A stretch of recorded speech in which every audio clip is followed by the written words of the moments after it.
DHS அதாவது district health society ஓகேங்களா, மாவட்ட நலவாழ்வு சங்கம். எந்த மாவட்டத்துக்கு அப்படின்னா திருவள்ளூர் மாவட்டத்துக்கு. நீங்கள் கேட்கலாம், திருவள்ளூர் மாவட்டம் மட்டும்தான் வெளியிட்ருக்காங்களா அப்படின்ட்டு. எல்லா மாவட்டத்துக்குமே அவங்க டிஸ்ட்ரிக்ட் ஹெல்த் சொசைட்டி அதாவது மாவட்ட நலவாழ்வு சங்கம் வெளியிட்ருக்காங்க. நீங்கள் வந்துட்டு வேறு மாவட்டமாக இருக்கீங்க அப்படின்னா அதாவது டிஸ்ட்ரிக்ட் ஹெல்த் சொசைட்டி உங்களுக்கு எந்த மாவட்டம் வேணுமோ அந்த மாவட்டத்தை சர்ச் பண்ணி நீங்கள் பார்த்தீங்க அப்படின்னா அதனோட லிங்க் வந்துட்டு நீங்கள் ஆட்டோமேட்டிக்காக டவுன்லோட் பண்ணிக்கலாம். ஓகேங்களா, எல்லா மாவட்டத்துக்குமே அவங்க வெளியிட்டுட்டாங்க. So last date of application நீங்கள் முன்னாடியே தமிழில் பார்த்துருப்பீங்கன்னு நினைக்கிறேன். இருந்தாலும் நான் இதுக்கப்புறமேட்டி சொல்லிடுறேன்.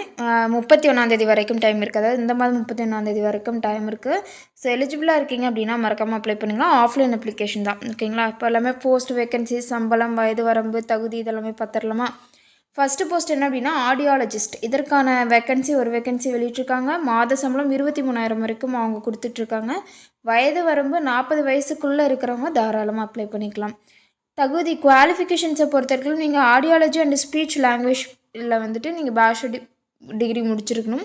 இல்லை அப்படின்னா ஸ்பீச் அண்ட் ஹியரிங்கில் நீங்கள் பிஎஸ்சி முடிச்சிருந்தாலும் நீங்கள் தாராளமாக அப்ளை பண்ணிக்கலாம். நெக்ஸ்ட்டு ரேடியோகிராஃபர் போஸ்ட்டுக்கு 3 வேக்கன்சி கொடுத்துருக்குறாங்க. இதற்கான மாத சம்பளம் 13,300 ரூபா. வயது வரம்பு 40 வயசுக்குள்ளே இருக்கிறவங்க தாராளமாக அப்ளை பண்ணிக்கலாம். பிஎஸ்சி ரேடியோகிராஃபி முடிச்சிருந்தீங்கன்னா இந்த போஸ்ட்டுக்கு நீங்கள் அப்ளை பண்ணிக்கலாம். நெக்ஸ்ட்டு ஓடி அசிஸ்டண்ட். ஓகேங்களா, அதாவது ஆப்ரேஷன் தியேட்டரோடைய அசிஸ்டண்ட்டாக கேட்டிருக்காங்க ஒரு வேக்கன்சி. ஸோ 11,200 ரூபா வந்து சம்பளம் கொடுக்குறாங்க. 40 வயசுக்குள்ளே இருக்கிறவங்க தாராளமாக அப்ளை பண்ணிக்கலாம். இதற்கான குவாலிஃபிகேஷன் நீங்கள் டெக்னீஷியன் கோர்ஸ், அதாவது ஓடி டெக்னீஷியன் கோர்ஸ் அப்படின்னு சொல்லக்கூடிய ஒரு கோர்ஸ் வந்துட்டு நீங்கள் முடிச்சிருக்கணும். அது வந்துட்டு 3 மாதம் தான். அந்த கோர்ஸை நீங்கள் முடிச்சிங்கன்னா நீங்கள் தாராளமாக அந்த வேலைக்கு அப்ளை பண்ணிக்கலாம். Next special educator for behaviour தெரப்பியில் ஒரு வேக்கன்சி கொடுத்துருக்குறாங்க. மாத சம்பளம் 23,000 ரூபா. வயது வரம்பு 40 வயசுக்குள்ளே இருக்கணும். ஓகேங்களா, இதில் எல்லா போஸ்ட்டுமே 40 வயசுக்குள்ளே தான் இருக்கணும் அப்படின்ட்டு மென்ஷன் பண்ணியிருக்காங்க. இதற்கான குவாலிஃபிகேஷன் நீங்கள் ஸ்பெஷல் எஜுகேஷன் பேச்சுலர் டிகிரி முடிச்சிருக்கலாம், மாஸ்டர் முடிச்சிருக்கலாம். ஓகே, முடிச்சிருந்தீங்கன்னா நீங்கள் தாராளமாக அப்ளை பண்ணிக்கலாம். Next optometrist. இதுக்கு வந்து ஒரு வேக்கன்சி 14,000 ரூபா வந்து சேலரி அவங்க ஆஃபர் பண்ணியிருக்காங்க. 40 வயசுக்குள்ளே இருக்கிறவங்க தாராளமாக அப்ளை பண்ணிக்கலாம். ஆப்டோமெட்ரி இல்லை அப்படின்னா அதாவது ஆப்டோமெட்ரியில் பிஎஸ்சி முடிச்சிருந்தாலும் அப்ளை பண்ணிக்கலாம். ஆப்டோமெட்ரியில் எம்எஸ்சி முடிச்சிருந்தாலும் அப்ளை பண்ணிக்கலாம். Next physiotherapist. இதுக்கு ஒரு வேக்கன்சி கொடுத்துருக்குறாங்க. மாத சம்பளம் 13,000 ரூபா. 40 வயசுக்குள்ளே இருக்கிறவங்க தாராளமாக அப்ளை பண்ணிக்கலாம்.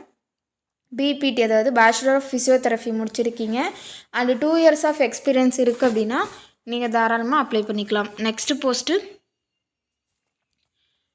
Earlier interventionist cum social educator cum social worker. அதாவது இதுக்கு வந்து ஒரு வேக்கன்சி கொடுத்துருக்குறாங்க. 17,000 ரூபா சேல்ரி. வயது வரம்பு 40 வயசுக்குள்ளே இருக்கிறவங்க தாராளமாக அப்ளை பண்ணிக்கலாம். குவாலிஃபிகேஷன்ஸை பொறுத்த வரைக்கும் டிசபிலிட்டி ஸ்டடீஸில் நீங்கள் எம்எஸ்சி முடிச்சிருக்கணும். அதோட ஃபிசியோதெரபி பிபிடி வந்து நீங்கள் முடிச்சிருக்கணும் அப்படின்ட்டு மென்ஷன் பண்ணியிருக்காங்க. இல்லை அப்படின்னா earlier interventions with basic degree physiotherapy இதில் வந்துட்டு நீங்கள் போஸ்ட் கிராஜுவேட் முடிச்சிருக்கணும். ஓகேங்களா, நெக்ஸ்ட்டு நர்ஸ் மிட் ஒய்ஃப் கேட்டிருக்காங்க. இதற்கான வேக்கன்சி 13 வேக்கன்சி, 14,000 ரூபா வந்து சம்பளம். 40 வயசுக்குள்ளே இருக்கிறவங்க தாராளமாக அப்ளை பண்ணிக்கலாம். குவாலிஃபிகேஷன்ஸை பொறுத்த வரைக்கும் auxiliary nurse mid wife course வந்துட்டு நீங்கள் முடிச்சிருக்கணும். அது வந்து ஒரு 2 இயர்ஸ் கோர்ஸு. அந்த கோர்ஸை முடிச்சிருந்தீங்க அப்படின்னா நீங்கள் தாராளமாக அப்ளை பண்ணிக்கலாம். இதற்கான சில கண்டிஷன்ஸ் எல்லாமே கொடுத்துருக்குறாங்க, அதெல்லாமே பார்க்கலாம். இந்த வேலை வந்துட்டு முழுக்க டெம்பரரி தான். ஓகேங்களா, பர்மனெண்ட் ஜாப் கிடையாது. எந்த ஒரு சுச்சுவேஷன்லேயும் அவங்க வந்து பர்மனெண்ட் செய்யப்பட மாட்டோம் அப்படின்ட்டு மென்ஷன் பண்ணியிருக்காங்க. பணியில் எந்த வேலையில் சேருவதற்கான அண்டர்டேக்கிங் கைடன்ஸ் வந்து நீங்கள் கொடுக்கணும். ஓகேங்களா, இது முழுக்க ஆஃப்லைன் அப்ளிகேஷன் அப்படின்னு நான் சொன்னேன் இல்லையா. ஸோ அது வந்து இந்த அட்ரஸ்க்கு நீங்கள் வந்துட்டு சென்ட் பண்ணணும். அந்த அப்ளிகேஷனை ஃபில் பண்ணி அவங்களோட அஃபிஷியல் வெப்சைட் இது. ஓகேங்களா, இஃப் சப்போஸ் நீங்கள் வேறு ஏதாச்சும் டிஸ்ட்ரிக்டாக இருக்கீங்க அப்படின்னா இன்ஸ்டெட் ஆஃப் இந்த திருவள்ளூருக்கு பதிலாக உங்களுடைய டிஸ்ட்ரிக்டை போட்டு நீங்கள் சர்ச் பண்ணிங்க அப்படின்னா அந்த பிடிஎஃப் லிங்க் வந்துட்டு காட்டும். ஸோ தட் நீங்கள் டவுன்லோட் பண்ணி அப்ளை பண்ணிக்கலாம். இப்போ அப்ளிகேஷன் எப்படி அப்ளை பண்ணுறதுன்னு பார்க்கலாம். ஆஸ் யூஷுவல் ஒரு ஆஃப்லைன் அப்ளிகேஷன் ஃபார்மை நீங்கள் எப்படி ஃபில் பண்ணுவீங்களோ அதே மாதிரி தான் இதுலேயும் கொடுத்துருக்குறாங்க. பட் இருந்தாலும் நான் ஒரு டைம் சொல்லிடுறேன்.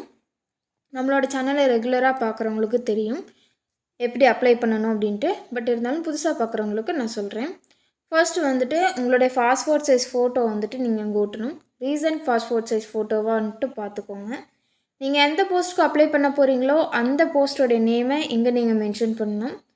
நெக்ஸ்ட்டு உங்களுடைய பெயர், ஓகேங்களா, கேப்ஸில் எழுதிக்கோங்க. உங்களுடைய தந்தை பெயர் அதையும் எழுதிக்கோங்க.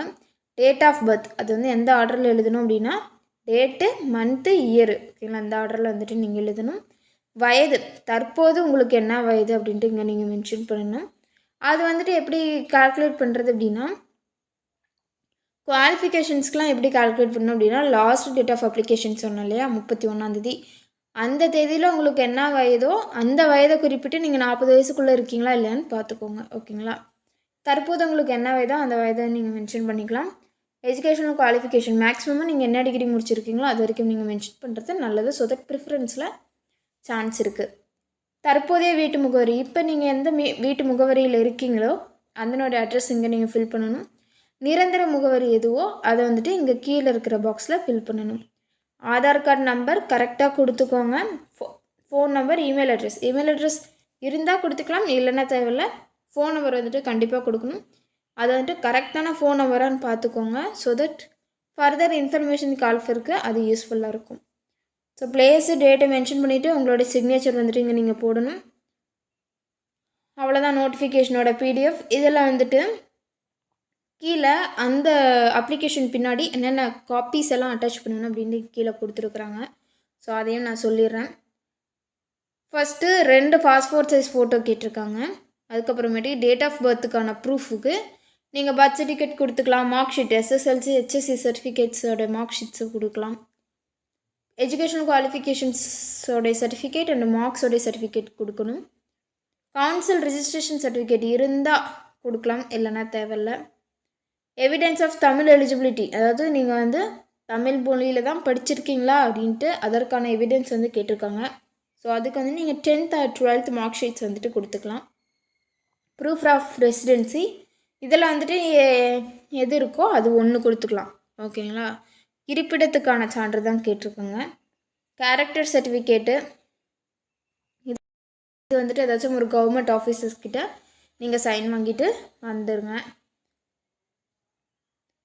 சப்போஸ் டிஃப்ரெண்ட்லி ஏபிள்டு பர்சனாக இருக்கீங்க அப்படின்னா அதற்கான சர்டிஃபிகேட் நீங்கள் அட்டாச் பண்ணணும். ஒர்க் எக்ஸ்பீரியன்ஸ் இருக்குது அப்படின்னா அதற்கான சர்டிஃபிகேட்டும் அட்டாச் பண்ணணும். நெக்ஸ்ட் நோ அப்ஜெக்ஷன் சர்டிஃபிகேட், ஓகேங்களா, அதை வச்சு நீங்கள் கொடுக்கணும். வேணும்னா கொடுத்துக்கலாம், இல்லைன்னா தேவையில்லை. வேறு ஏதாச்சும் எக்ஸ்ட்ரா கரிக்குலர் ஆக்டிவிட்டீஸ் இருக்குது அப்படின்னா அதையும் நீங்கள் கொடுத்துக்கலாம். ஏன்னா ப்ரிஃபரன்ஸில் முன்னாடி வர சான்சஸ் இருக்குது, ஓகேங்களா. ஸோ அவ்வளோதான் இந்த நோட்டிஃபிகேஷனோட பிடிஎஃப். டிஎன் ஜாப்ஸ் 7 சேனல் பிடிச்சிருந்தா மறக்காமல் லைக் பண்ணுங்கள், ஷேர் பண்ணுங்கள், சப்ஸ்கிரைப் பண்ணுங்கள். தேங்க்யூ.